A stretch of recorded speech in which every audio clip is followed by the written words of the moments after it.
आपको बता रहे हैं, विभागों के बंटवारे के बाद हलचल काफी तेज हो गई है। इस वक्त की बड़ी खबर आपको बता दें, विभागों के बंटवारे के बाद हलचल तेज है और आज कई मंत्री पदभार संभालेंगे, अपना पदभार ग्रहण करेंगे। सुबह 10:30 बजे ग्रामीण कार्य विभाग संभालेंगे, पंचायती राज मंत्री संभालेंगे पदभार, दीपक प्रकाश 11 बजे पदभार संभालेंगे। इस वक्त की बड़ी खबर आपको बता रहे हैं, आज कई मंत्री पदभार यानी अपनी जिम्मेदारी जो उन्हें दी गई है, जिस विभाग के वो मंत्री बनाए गए हैं, उस विभाग में जाकर अपनी कुर्सी पर बैठेंगे और समझेंगे कि आगे क्या कुछ करना है, कैसे बिहार को विकास की राह पर और अग्रसर करना है।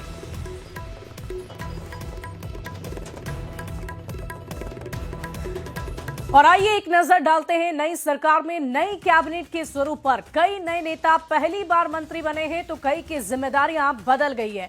सबसे पहले मुख्यमंत्री नीतीश कुमार को आपने देख लिया। विजय चौधरी की बात करें, नीतीश कुमार की बात करें तो सामान्य प्रशासन, मंत्रिमंडल, सचिवालय, निगरानी विभाग, निर्वाचन विभाग बिहार के मुख्यमंत्री नीतीश कुमार के अंदर रहेगी। और आपको हम ये बता दें कि पहले गृह विभाग भी नीतीश कुमार के पास हुआ करता था, लेकिन पिछले 20 सालों के बाद पहली बार ऐसा हुआ है कि सम्राट चौधरी ने उस विभाग को संभाल लिया है। विजय चौधरी की अगर हम बात करें तो जल संसाधन विभाग, संसदीय कार्य, भवन निर्माण विभाग और सूचना एवं जनसंपर्क विभाग इनके हिस्से आया है। विजय चौधरी की हम बात कर रहे थे। इसके अलावा आगे चढ़ेंगे, आगे हम बताएंगे आपको। विजेंद्र यादव की जानकारी देते हैं आपको। ऊर्जा विभाग इनकी जिम्मेदारी आई है।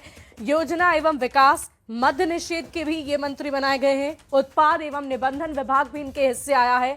इसके बाद श्रवण कुमार की बात कर लें तो इन्हें ग्रामीण विकास और परिवहन विभाग मिला है, इसकी जिम्मेदारी ये संभालेंगे। आगे बढ़ते हैं, अशोक चौधरी की बात करें, पहले भी भवन निर्माण मंत्री थे, फिर से बनाए गए हैं। लेशी सिंह भी खाद्य एवं उपभोक्ता संरक्षण मंत्री ही हैं, पहले भी यही जिम्मेदारी संभाल रही थी। मदन सहनी समाज कल्याण मंत्री थे, वो वही संभाल रहे हैं। सुनील कुमार की बात करें, शिक्षा विभाग इनके जिम्मे था। इसके अलावा मोहम्मद जमा खान की बात करें तो ये अल्पसंख्यक कल्याण मंत्री फिर से बनाए गए हैं। इसके अलावा अगर बात कर लें श्रेयसी सिंह की तो उन्हें खेल विभाग दिया गया है। तो ऐसे ऐसे करके जिम्मेदारियां बांटी गई है और उन्हीं जिम्मेदारियों को संभालने के लिए, उसी कुर्सी को संभालने के लिए आज से ही तमाम नेता अपने अपने विभाग पहुंच जाएंगे। और इसी बीच हम आपको विजय सिन्हा की जानकारी दे रहे थे। सम्राट चौधरी जो डिप्टी सीएम है, उन्हें गृह विभाग की जिम्मेदारी सौंपी गई है, जो पहले नीतीश कुमार के पास हुआ करती थी। विजय सिन्हा की बात करें, राजस्व एवं भूमि सुधार विभाग, खान एवं भूतत्व विभाग भी इनकी जिम्मेदारी है। मंगल पांडे पहले भी स्वास्थ्य विभाग संभालते थे और इस बार भी उन्हें स्वास्थ्य विभाग की ही जिम्मेदारी सौंपी गई है। वहीं उद्योग विभाग पहले आपको याद होगा नीतीश मिश्रा के पास था, लेकिन अब ये दिलीप जायसवाल के पास आ गया है। नितिन नवीन की बात करें, पहले भी पथ निर्माण मंत्री थे और अब भी हैं। नगर विकास एवं आवास विभाग भी इनके खाते में है। रामकृपाल यादव की बात करें तो इन्हें कृषि विभाग का मंत्री बनाया गया है। और इधर संजय टाइगर की भी बात कर लेते हैं, उन्हें श्रम संसाधन विभाग सौंपा गया है। तो कुल मिलाकर 26 ये संख्या है। अरुण शंकर प्रसाद की बात करें, पर्यटन विभाग, कला संस्कृति एवं युवा विभाग इनकी जिम्मेदारी है। सुरेंद्र मेहता की बात कर लेते हैं, पशु एवं मत्स्य संसाधन विभाग इन्हें सौंपा गया है। नारायण प्रसाद की बात करें, इन्हें आपदा प्रबंधन विभाग सौंपा गया है। इस बीच रमा निषाद की बात करें जो आरएलएम से हैं, पिछड़ा अति पिछड़ा विभाग इन्हें सौंपा गया है। लखिंद्र पासवान की बात करें तो SC/ST कल्याण विभाग इन्हें सौंपा गया है। इसी बीच श्रेयसी सिंह की बात कर लें तो खेल विभाग, सूचना एवं प्रावैधिकी विभाग भी इन्हें सौंपा गया है। वहीं प्रमोद चंद्रवंशी की बात करें तो सहकारिता विभाग, पर्यावरण एवं वन एवं जलवायु विभाग भी इन्हें सौंपा गया है।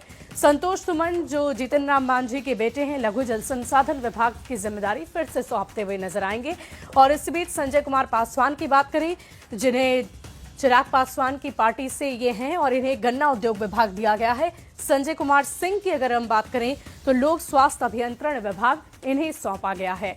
तो हमने आपको कुल मिलाकर, और ये उपेंद्र कुशवाहा के बेटे हैं जिन्हें बहुत ही अहम जिम्मेदारी पंचायती राज विभाग की दी गई है। तो ये थी मंत्रियों की लिस्ट और कैबिनेट की बैठक भी 25 नवंबर को होने वाली है नई सरकार की। और उससे पहले पदभार संभालने के लिए ये नेता, ये मंत्री अपने अपने विभाग पहुंचेंगे, फाइलों को पलटेंगे और देखेंगे कि बिहार को अब आगे कैसे बढ़ाना है। बढ़ते आगे, महुआ से एलजेपीआरवी के टिकट पर पहली बार विधायक बने संजय सिंह को मंत्रिमंडल में जगह दी गई है। उन्हें पीएचईडी विभाग की जिम्मेदारी सौंपी गई है। मंत्रिमंडल में जगह मिलने के बाद संजय सिंह ने कहा है कि वे जनता और सरकार की उम्मीदों पर पूरी तरह से खरा उतरने की कोशिश करेंगे। देखिए, हम सरदार रामविलास पासवान जी के साथ काम किए हुए हैं, तो मुझे पता है, क्योंकि वो हमेशा केंद्रीय मंत्री रहे, हाजीपुर से सांसद भी रहे और संगठन भी उन्होंने बखूबी देखा है, तो मुझे उनके साथ काम करने का अनुभव प्राप्त है। तो उनके पचीनों पर चलते हुए मैं उसी प्रकार से सामंजस्य बैठाकर मैं काम करूंगा, क्योंकि मैंने उनके साथ भी काम किया और अपने नेता आदरणीय श्री चिराग पासवान के साथ भी काम किया है। तो आज वो केंद्र में मंत्री भी हैं, संगठन भी देखते हैं और पार्टी के काम के साथ साथ वो हाजीपुर की जनता का भी देखते हैं। तो निश्चित रूप से मैं भी उनके पचीनों पर चल के उन दोनों के साथ जो काम किया उसका अनुभव के तौर पे मैं भी वो सामंजस्य बना के बहुत ही बढ़िया ढंग से इसको करने का काम करूंगा। बढ़ते आगे, बिहार में विभागों के बंटवारे के बाद उद्योग मंत्री दिलीप जायसवाल और ग्रामीण कार्य मंत्री अशोक चौधरी ने भी अपनी अपनी प्रतिक्रिया दी है। क्या कुछ कह रहे हैं, आप सुनिए। बिहार सरकार का नए सरकार में जो सबसे बड़ा कमिटमेंट है, वादा है, शपथ है, वो है बिहार के युवाओं को रोजगार देना। और बिहार के युवा को रोजगार हम तभी दे सकते हैं जब हम बिहार में उद्योग का जाल बिछाएं। और उद्योग का मतलब सिर्फ इंडस्ट्री और कारखाने से नहीं होता है। उद्योग विभाग में कुटीर उद्योग भी है। इसीलिए सरकार की प्राथमिकता और प्रधानमंत्री जी ने अपने भाषण में भी इस बात का वादा किया है कि बिहार में निवेश आएगा, उद्योग आएगा और मैं इस चुनौती को भी अवसर में बदलकर दिखाने का काम करूंगा। जो माननीय मुख्यमंत्री जी का सपना है 12मासी सड़क पहुंचाना हर एक जगहों पर जहां पर 100 से ऊपर की आबादी है, तो हम लोग का प्रयास है कि वो हम करने में सफल हों। हम लोगों ने नए पुल बहुत से दिए हैं, उससे सड़कों का निर्माण, उसका समयबद्ध तरीके से उसका काम हो जाए, ये सब हमारी प्रायोरिटी होगी। और 18वीं विधानसभा के लिए चुनकर आए नए विधायकों को आवास आवंटन की तैयारी भी जोर शोर से चल रही है। नए फ्लैट का रंग रोगन और साफ सफाई युद्ध स्तर पर कराया जा रहा है ताकि जल्दी से नए विधायकों का गृह प्रवेश करा दिया जा सके। बिहार विधानसभा चुनाव 2025 संपन्न हो गया है। मुख्यमंत्री नीतीश कुमार ने 10वीं बार मुख्यमंत्री पद की शपथ ले ली है। जहां एक तरफ कई विधायक मंत्री पद की शपथ ले चुके हैं, तो कई ऐसे नवनिर्वाचित विधायक हैं जिन्हें अब उनका आवास आवंटन किया जाएगा। यानी मंत्रियों को उनका विभाग दे दिया गया है और अब विधायकों को उनका आवास दिया जाएगा। और उसके मद्देनजर राजधानी पटना में जो एमएलसी फ्लैट है वो बनकर लगभग तैयार हो चुका है। कई फ्लैट में पहले से विधायक रह रहे हैं, लेकिन ये जो तस्वीर हम आपको दिखा रहे हैं ये अभी बनाया जा रहा है और अंतिम जो स्वरूप है इन फ्लैट्स को दिया जा रहा है। और इस बार आपको नजर आएगा जितने भी एमएलसी फ्लैट्स हैं जो ये आवास बनाया गया है, यहाँ किसी विधायक के नाम से उस आवास की पहचान नहीं होगी, बल्कि उस विधानसभा क्षेत्र के नाम से उस आवास की पहचान होगी। यहाँ देख सकते हैं, चाहे बाजपट्टी हो, बेलसंड हो, सुरसंड हो, तमाम ये जो नाम है विधानसभा क्षेत्र के, उसके नाम से आवास को आवंटन किया गया है। और जैसे मंत्री ने ओथ लिया है, शपथ लिया है और उनका मंत्रिमंडल उन्हें सौंपा गया है, अब वो धीरे धीरे करके अब पदभार भी ग्रहण करेंगे। ठीक वैसे ही जितने भी नवनिर्वाचित विधायक हैं उनका भी ओथ कराया जाएगा और उसके बाद एक एक करके उन विधायकों को भी उनका नया आवास आवंटित कर दिया जाएगा। और उससे पहले, आवंटन से पहले जो ये एमएलए फ्लैट है उसको अंतिम स्वरूप दिया जा रहा है। यहाँ तैयारियां युद्ध स्तर पर की जा रही है। जो पुराना वाला एमएलए फ्लैट है उसमें भी साफ सफाई का काम शुरू कर दिया गया है। जो नया बना है इसे भी नए विधायकों को आवंटित करने के लिए जो तस्वीर है वो बिल्कुल साफ नजर आ रही है। यहाँ साफ सफाई और अंतिम चरण में जो एमएलए फ्लैट है वहां पर चाहे उसकी पेंटिंग के काम हो या फिर जो थोड़ा मोड़ा काम बचा हुआ है उसे जल्द पूरा किया जा रहा है ताकि नवनिर्वाचित विधायकों को उनका नया आवास भी आवंटन कर दिया जाए। इस बार लोक जनशक्ति पार्टी रामविलास के भी 19 विधायक जीत कर आए हैं और उन्हें भी यहां नए आवास में जगह दी जाएगी। कैमरामैन सुबोध के साथ विनीता मिश्रा, न्यूज़ 18 पटना। बढ़ते आगे, बिहार में नई बनी सरकार में विभागों के बंटवारे के बाद आरजेडी ने कई सवाल उठाए हैं। पहले से ही लगाया जा रहा था, लगातार हम लोग बोल ही रहे थे कि सिर्फ आदरणीय मुख्यमंत्री नीतीश कुमार जी को कुर्सी दे दी जाएगी मुख्यमंत्री की, लेकिन राज बीजेपी चलाएगी, राज करेगी। और बिहार गृह बीजेपी का अब आदरणीय नीतीश कुमार जी को सोचना है। अब मुख्यमंत्री की कुर्सी भी बीजेपी बहुत जल्द लेगी, ये भी देख लीजिएगा। तो अब जेडीयू को भी बीजेपी खत्म करेगी, ये भी होगा।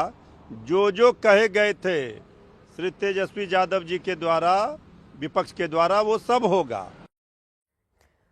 और देखिए, नई सरकार में विभाग के बंटवारे के बाद मंत्रियों ने अपनी खुशी जाहिर की है। कृषि मंत्री बनने के बाद रामकृपाल यादव ने सीएम नीतीश कुमार से मुलाकात की। रामकृपाल ने कहा कि बिहार के लोगों की भलाई के लिए काम करेंगे, तो पथ निर्माण मंत्री ने कहा कि सीएम नीतीश के विजन पर काम करेंगे। ग्रामीण विकास मंत्री श्रवण कुमार ने भी कुछ ऐसा ही बयान दिया है। क्या कुछ कह रहे हैं, सुनिए। गया था उनसे आशीर्वाद प्राप्त करने के लिए, नई जिम्मेदारी भी दिया है उन्होंने, तो उस जिम्मेदारी का निर्वहन कर सकूं, उनके सोच के अनुकूल विकसित बिहार में अपने योगदान दूं, ताकि बिहार विकसित हो जाए, तेज रफ्तार से आगे बढ़े। यही उनका आशीर्वाद लेके जो जिम्मेदारी मिली है उसके अनुरूप मैं काम करूंगा, बिहार की भलाई करूंगा। मैं मानता हूं कि बिहार में एनडीए गठबंधन पूरी तरह से माननीय मुख्यमंत्री के नेतृत्व में काम कर रहा है, और गृह विभाग हो या कोई भी अन्य विभाग, सभी विभाग मुख्यमंत्री के निर्देशन पे ही काम करते हैं।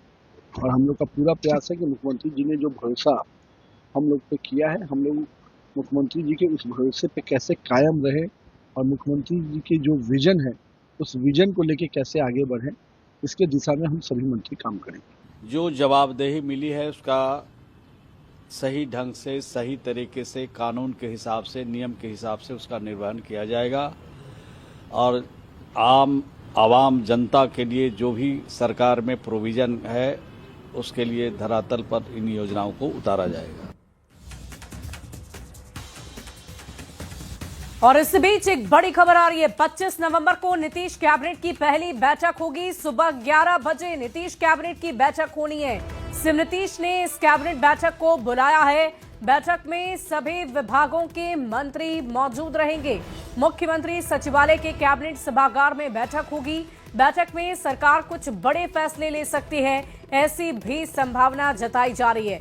बिहार विधानसभा सत्र बुलाए जाने को लेकर भी फैसला होगा। शीतकालीन सत्र की शुरुआत कब होगी, इसको भी लेकर चर्चा हो सकती है। तो देखिए, सभी विभागों के मंत्री मौजूद रहेंगे, नवनिर्वाचित मंत्री जो अपने अपने विभागों को संभालेंगे। इसी बीच ये खबर आपको बता रहे हैं, 25 नवंबर को पहली कैबिनेट की बैठक होनी है।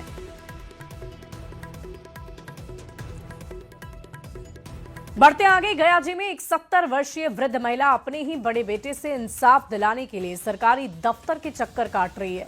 महिला का कहना है कि अभी तो मैं जिंदा हूं, लेकिन मेरे बेटे ने जीते जी मेरा डेथ सर्टिफिकेट बनाकर मेरी सारी संपत्ति अपने नाम कर ली है। मामला गयाजी के कोतवाली थाना क्षेत्र के गुरुद्वारा रोड स्थित गोसाई बाग मोहल्ले का है।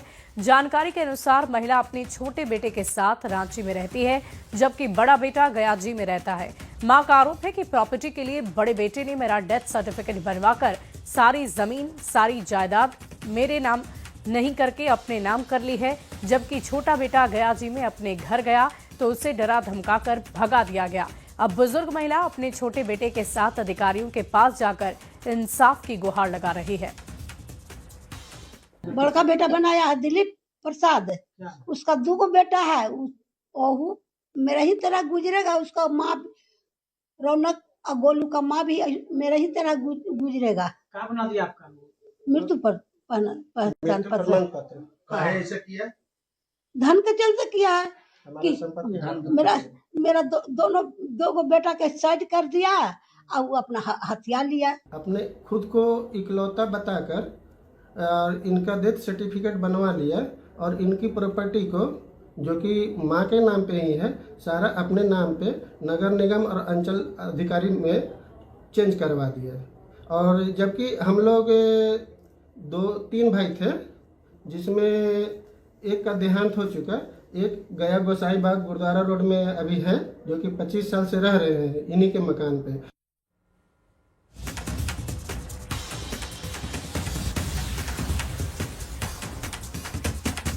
बढ़ते हैं अगली खबर की ओर। बिहार सरकार टूरिज्म के क्षेत्र में अभूतपूर्व कार्य कर रही है। टूरिज्म को बढ़ावा देने और बिहार में आने वाले पर्यटकों की सुविधा के लिए बिहार सरकार ने 2 अत्याधुनिक कैरावैन बस की सुविधा शुरू कर दी है। ये सिर्फ एक बस नहीं बल्कि चलता फिरता विश्व स्तरीय होटल है। इस कैरावैन में आपको वो हर सुविधा मिलेगी जो किसी विश्व स्तरीय होटल में मिलती है। देखिए न्यूज 18 संवाददाता विनीता मिश्रा की ये रिपोर्ट। सरकार लगातार पर्यटन के क्षेत्र में बेहतर कार्य कर रही है। अधिक से अधिक पर्यटक बिहार आएं और उन्हें बेहतर सुविधा मिले, इसके लिए पर्यटन विभाग की तरफ से 2 विश्व स्तरीय कैरावैन भी पटना मंगाया गया है और उसकी सबसे पहले तस्वीर हम आपको दिखाते हैं। ये देखिए, पटना में 2 कैरावैन पहुंच चुका है और बहुत ही जल्द पर्यटकों को इसका लाभ भी मिलेगा। इस कैरावैन से वो सफर भी कर पाएंगे और अपनी यात्रा को आनंददायक बना पाएंगे। ये कैरावैन कैसा है, इसे ऐसे ही विश्व स्तरीय सितारा होटल नहीं कहा जा रहा। इसकी हर एक तस्वीर हम आपको दिखाते हैं। सबसे पहले इसका जो ऑटोमेटिक जो सीढ़ियां है वो आपको दिखा दे और कैरावैन के बाहर आपको ये नजर आ रहे होंगे ऊपर, यानी अगर आप इस कैरावैन से कहीं जाते हैं, आपको कहीं बाहर बैठने का मन करता है तो ये आपको धूप से भी बचाएगा। कुर्सियां लगाकर इन सीढ़ियों से उतरकर इस छांव में आप बैठ सकते हैं। कैरावैन अंदर से कैसा है उसकी तस्वीर भी हम आपको दिखा दें। इसे चलता फिरता होटल कहा जा रहा है। आखिर क्यों इस कैरावैन को लोग होटल कह रहे हैं, इसकी खूबसूरती सबसे पहले हम दिखा दें।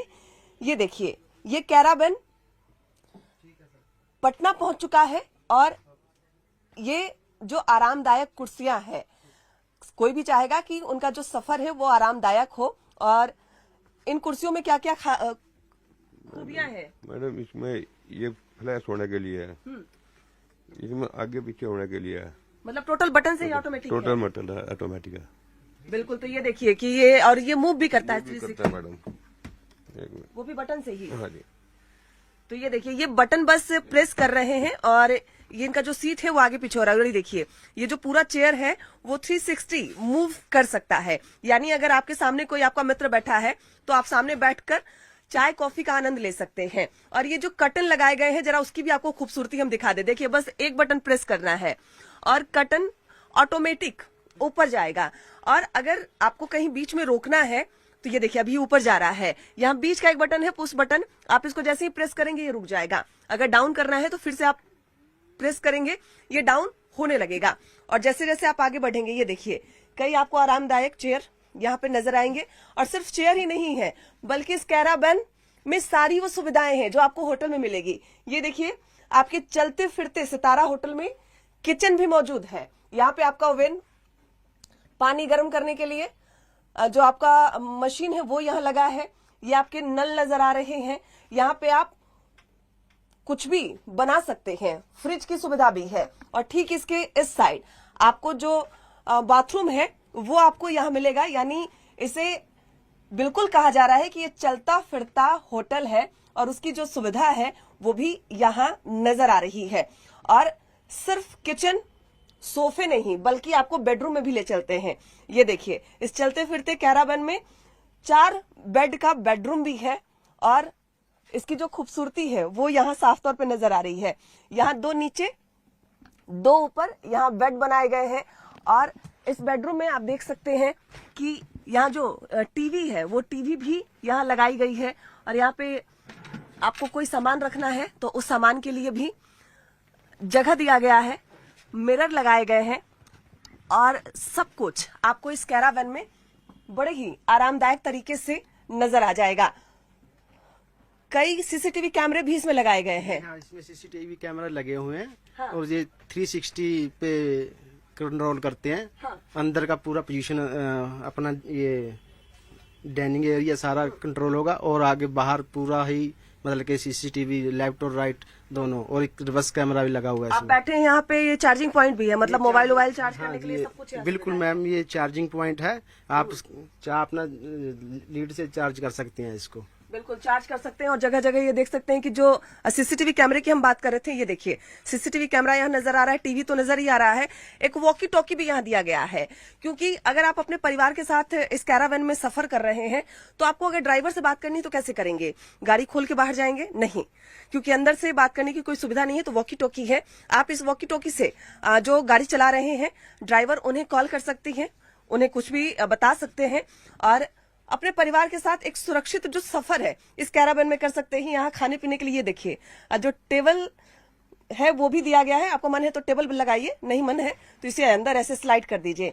यानी जो चलता फिरता होटल का जो जिक्र कर रहे हैं हम, जिसका लोग इंतजार कर रहे थे, खासकर पटना में, खासकर बिहार में, ये पूरे बिहार में खासकर पर्यटन को बढ़ावा देने के लिए पर्यटन विभाग की तरफ से कैरावैन मंगाया गया है और वाकई सारी सुविधाओं से लैस है ये। यहाँ पे आप किचन में खाना बना सकते हैं, बेडरूम में आराम कर सकते हैं, बाथरूम की भी सुविधा है, साथ ही साथ बिल्कुल मतलब चलता फिरता जो होटल है उसकी सारी जो खूबियां हैं इस कैरावैन में नजर आ रही है। बहुत ही जल्द ये सुविधा पर्यटकों के लिए शुरू कर दी जाएगी। कैमरामैन सुबोध के साथ विनीता मिश्रा, न्यूज़ 18 पटना। और फिलहाल इस बुलेटिन